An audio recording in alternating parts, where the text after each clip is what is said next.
divine is dead. Have you forgotten? We are on our own. There is only us and what we can do to protect each other. What can yet be blessed can yet be restored. One way or another, Divinity will survive. The Void has been pushed back before by the power of mortals. The gods couldn't handle it, but maybe we can.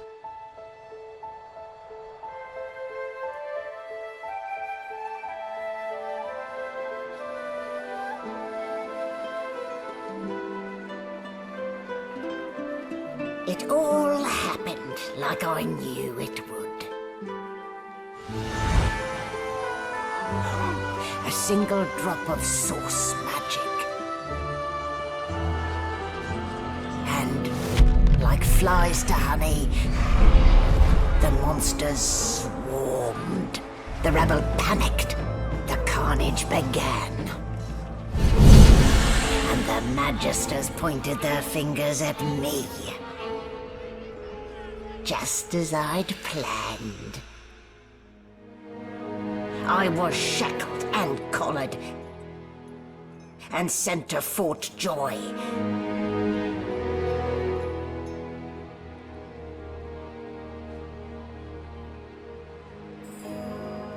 I'd come here to kill Godwoken. But instead, I became part of their story.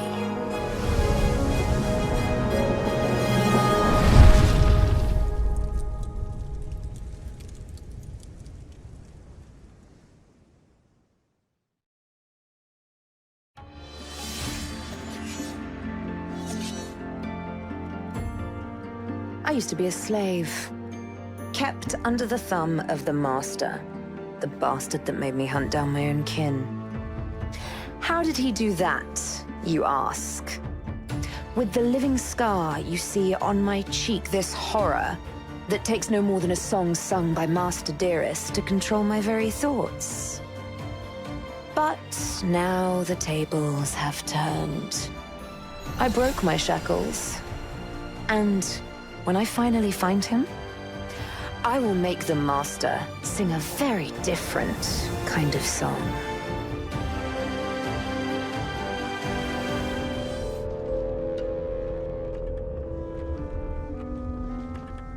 So, still a bit groggy, are we? Don't worry, the sedative will wear off soon enough. Easy now, no need to hurry. Get your bearings and report to me upstairs.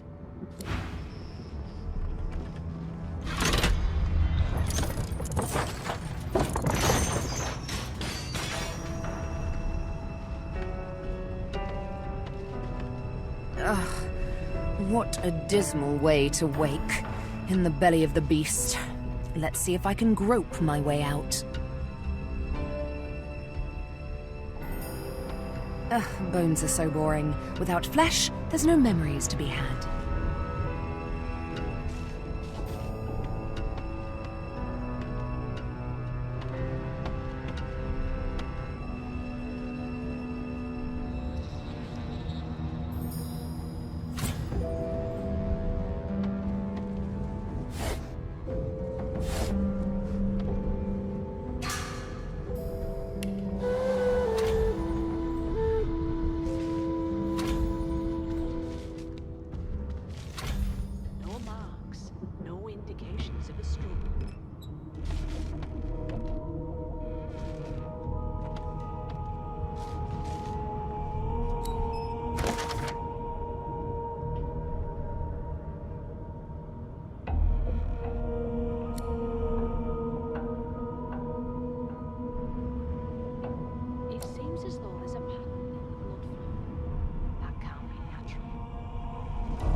Why, you're looking a bit more chipper.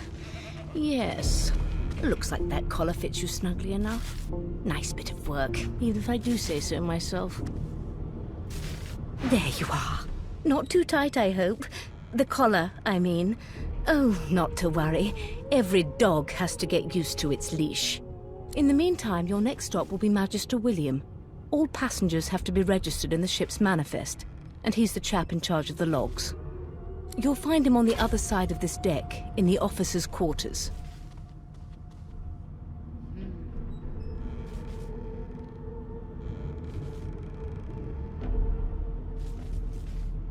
Dungeon?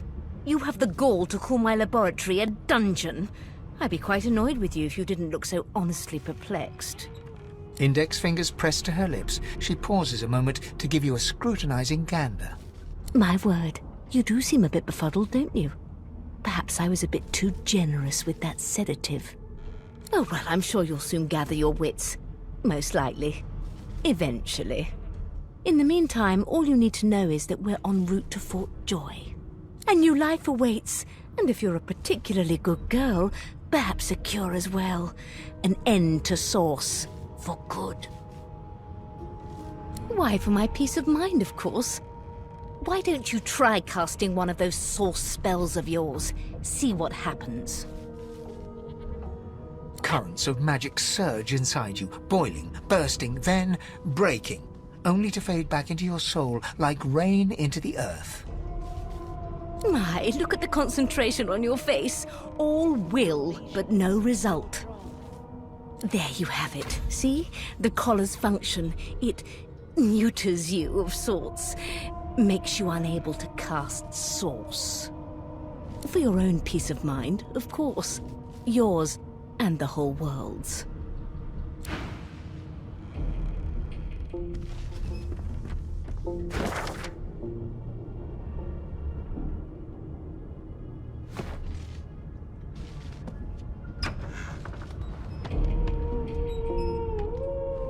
A young magister stands pale and silent.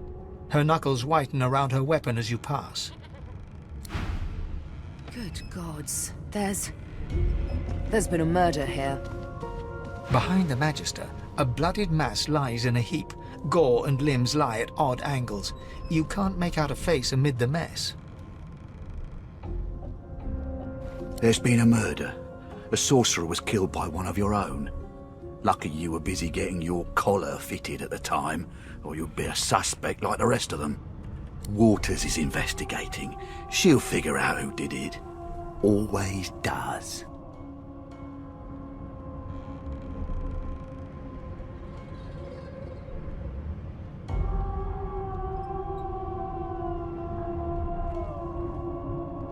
It's a small ship. His name was Finn. Oddball. Looked to me like he saw something he wished he hadn't before he came here. We'll find out who did it, one way or another.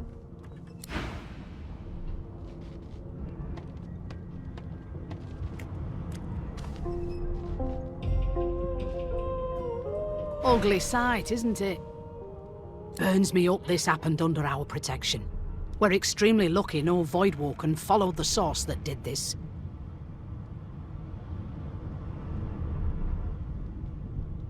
She looks up at you with a mirthless smile. I was on duty in your room when the murder happened. You were asleep the whole time. Didn't even stir. You're one of the only indisputably innocent people on the ship. Unless you can commit murder in your sleep, of course.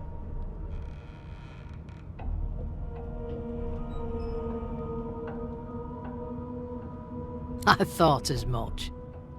Listen, I could use someone to keep their ears open among the passengers. Sometimes they clam up in front of a uniform. Bring me a good lead, and I'll throw in a shiny gold coin for you. How about that?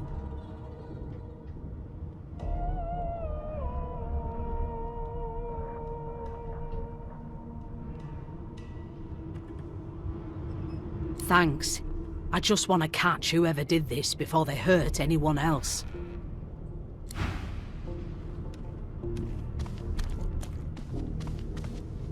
Did the murderer take him into this room? Or was he already here?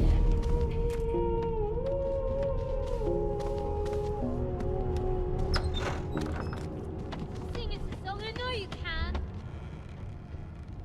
A no doesn't become a yes over time, you know.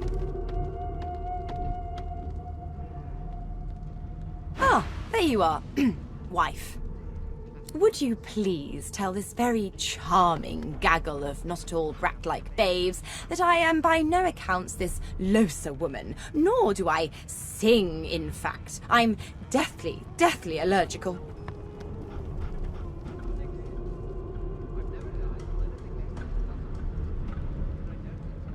How very correct you are, spouse of mine.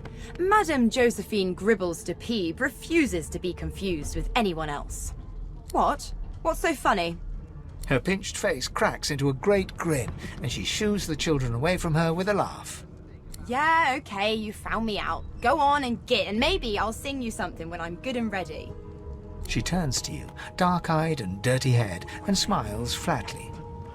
Gotta keep ourselves entertained, haven't we? They don't care about us. We're like cattle to them. You presume right. One of us will kill our own. Thanks, but I already belong to an elite and exclusive ship gang. We play ball every day after lunch. You're too soft for it. You take care, though. Nope, trying not to find anything out either.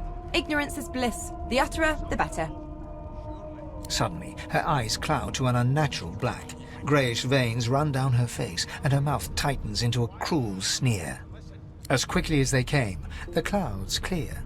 She smiles as though no change came over her. Good luck, Chief. I've seen more appetizing things coming out of plague-stricken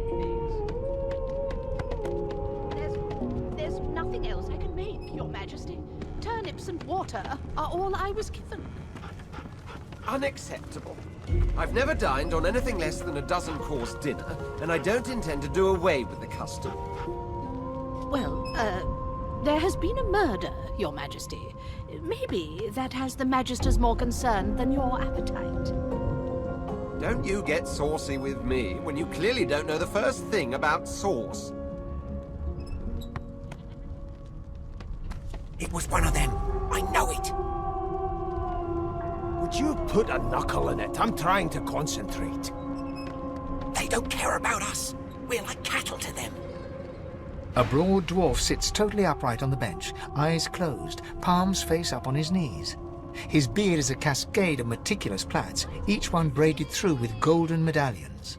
He raises an eyebrow as you approach, but doesn't open his eyes. Listen up, Ghetto.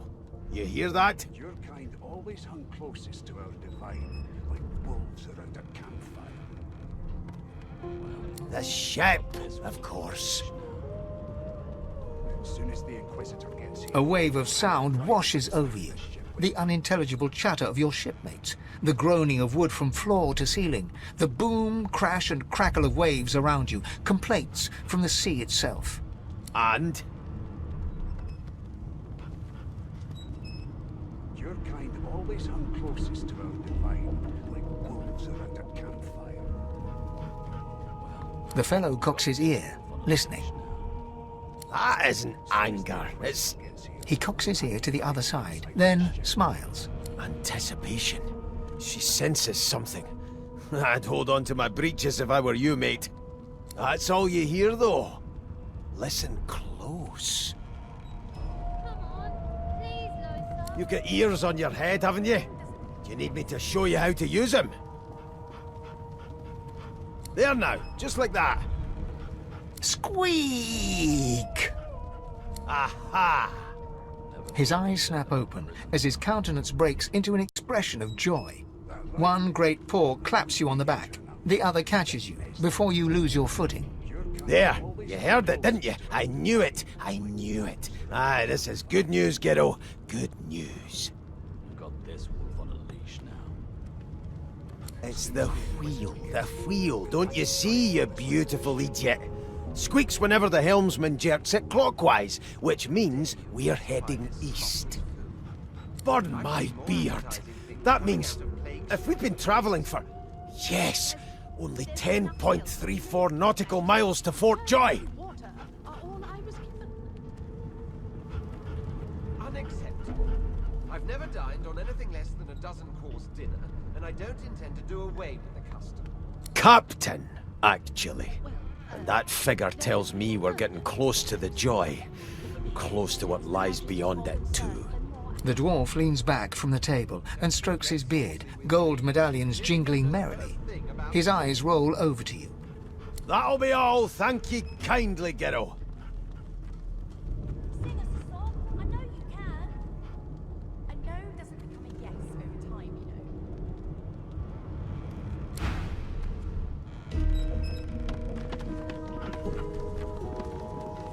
know. Did you see the body? They ought to let you taste a bit. Maybe you'd find out who done it. Turn out rotten, Ben Mest. Your kind always hung closest to our divine. Well, well. What have we here? A fresh face in this stale hell. Let's size you up, shall we? See if you'll do. The lizard looks you up and down, like a farmer would a fetching horse. All of a sudden, he grips you firmly by the chin, with the intent of inspecting your teeth.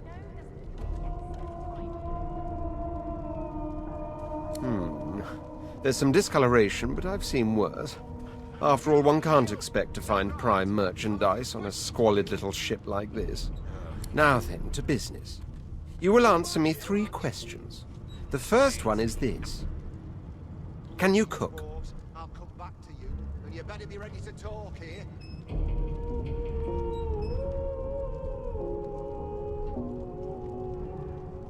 Ah, music to my beleaguered stomach. On to the second question. Can you knit, weave? In short, tailor? Never thought. Yes, well, I'll count that as a no, shall I? On then to my final query. Have you the ability to administer the upkeep of one's personal appearance? The delicate art of cosmetics is what I'm after. Well, you've got this wolf on a leash now. As soon as the Inquisitor gets here. The very basics, then.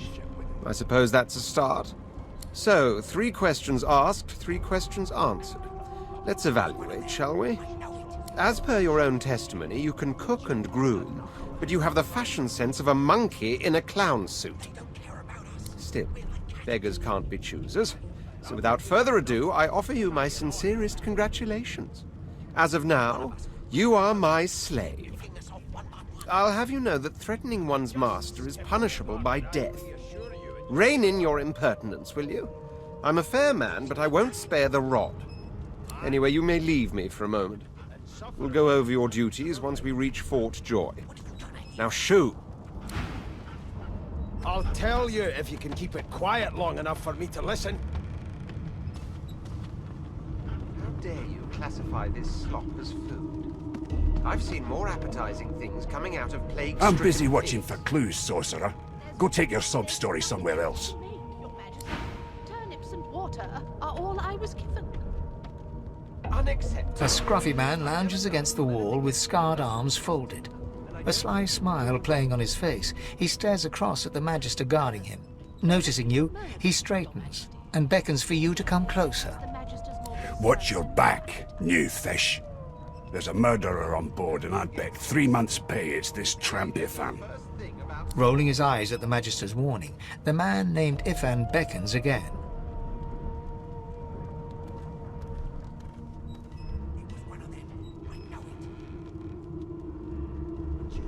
He leans in and adjusts your collar with a sharp tug, balancing its weight so it no longer presses unpleasantly on your neck. He winks. Pinches less that way, right? Hocking a phlegmy gobbet in your general direction, the sullen Magister settles back to his task of glowering at Ifan. And now, you. We used to know each other, more's the pity. I was his commander many, many, many moons ago. Isn't that right, Vic? Standing far back from Ifan, the tight-faced Magister draws one finger across his throat in an elaborate fashion, but says nothing. Ifan grins, flashing pointed white teeth. Same as he was at 14 years old. Only difference is somebody gave him a bigger sword and now he's Johnny Big Pants.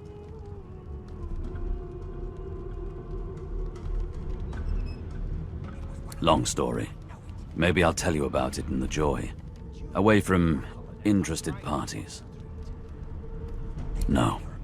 The dead man, Finn, is it? I'd no business with him. And I wouldn't put a man down without good reason. He glances over at Magister Victor, who's staring back at him with pointed intensity. Damn shame sheer annoyance isn't reason enough. The Joy, I've heard a lot. Nothing good. No surprise there, since Bishop Alexander runs the show. Wonder if we'll get to meet the ringmaster himself.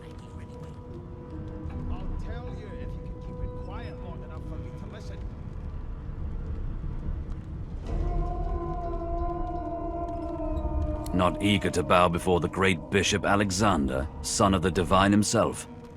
My sentiments exactly. But Vic here will blow a blood vessel if he hears you talking like that.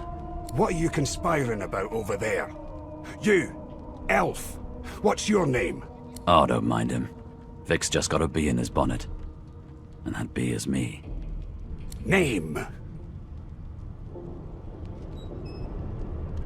Magister Victor looks at you suspiciously, then scrawls something illegible down in a tiny notebook. He scowls at you as he stows the notebook back in his voluminous robes. Away with you, at once. Ifan performs an elaborate pantomime of keeping quiet, one finger in front of his lips as he leans back against the wall. I'll give you that knuckle if you keep carrying on. One of us wouldn't kill our own. They're picking us off one by one. Can we just skip to the part where I reassure you and you shut up? You think me mad?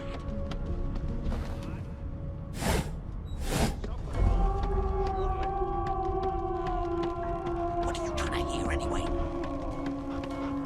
I'll tell you if you can keep it quiet long enough for me to listen. The elf is reading a volume of Cranley Hubert's famous encyclopedia. He looks up, his big round eyes scanning your body, absorbing every detail. He reaches out and examines your face, tugging at your ears and prodding your nose. Fascinating.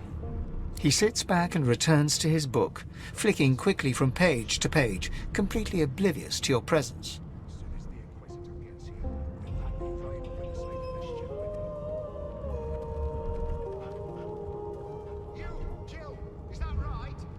It is simultaneously too detailed and insufficient. I know the beginning of this tale and the end, but I am rather missing the middle. Tell me, what do you know of our world's history?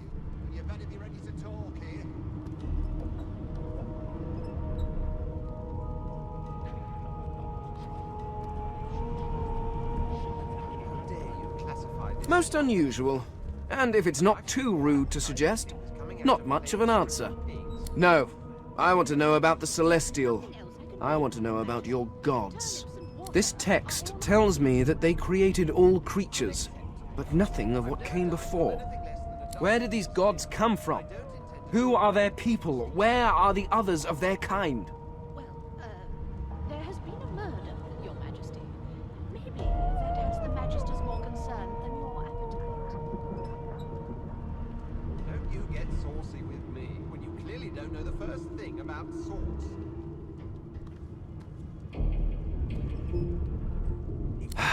Of course you don't have any useful information. Why did I expect anything else? Now please, run along. I have a world to decipher. I'll give you that knuckle if you keep carrying on. One of us would kill our Here's the register, ma'am. Good, good. Magister Williams has just about done with the last passenger. You faring okay so far?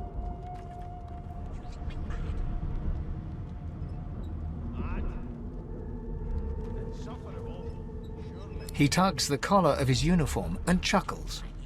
Sorry you're upset, ma'am, but we all wear what we wear for a reason.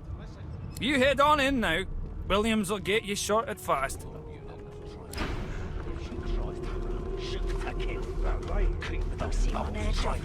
And if she tries to shoot to kill. Murder most foul. Standing at the center of the room, you spot a sorcerer haughtily eyeing a pair of nervous-looking magisters. They keep their crossbow trained upon her as she's being interrogated by an officer. So you admit it then? You murdered that poor fella? Yes, I did.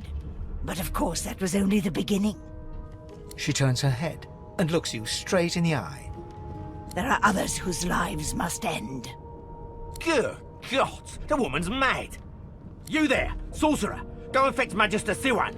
We need to do more than collar this maniac. We need to shackle her, hands and feet.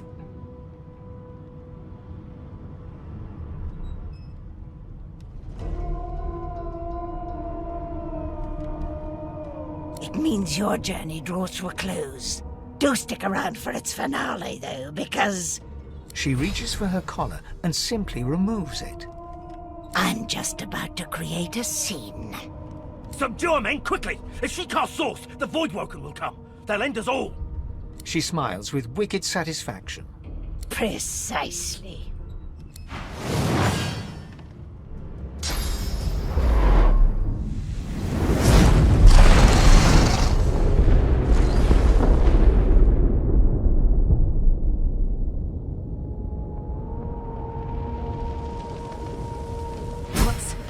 What's happened?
Those of us that remain are being hunted. One of us will ascend and become the god Rivellon so desperately needs. They are God-woken, the chosen champions of the other 6 gods. Gods, schmods. They aren't interested in me, and I'm not interested in them. What was your name again? I'm Losa. Void Slayer, Worm Killer, God-woken. You have many names. Let's add ship's captain to the list. I've seen the damage Voidwoken have done. They must be stopped.